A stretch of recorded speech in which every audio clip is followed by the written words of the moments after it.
தமிழகத்தில் முருகனுக்கு பல தலங்கள் இருந்தாலும் குறிப்பிட்ட 6 தலங்கள் படைவீடாக கருதி வழிபடப்படுகிறது. போர் புரியச் செல்லும் தளபதி தனது படைகளுடன் தங்கியிருக்கும் இடம் படைவீடு எனப்படும். அவ்வகையில் சூரபத்மனை வதம் செய்யச் சென்ற முருகப்பெருமான் படைகளுடன் தங்கியிருந்த தலம் திருச்செந்தூர் மட்டுமே ஆகும். ஆனால் மற்ற 5 தலங்களையும் சேர்த்து 6 படை வீடு என்கிறோம்.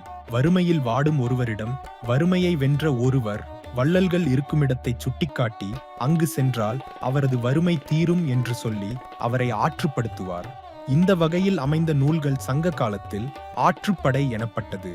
இவ்வாறு மக்களின் குறைகளை போக்கி அருள் செய்யும் முருகன் இந்த 6 இடங்களில் உறைகிறார். அவரிடம் சென்று சரணடைந்தால் அவரது அருள் கிடைக்கும் என்ற பொருளில் நக்கீரர் ஒரு நூல் இயற்றினார்.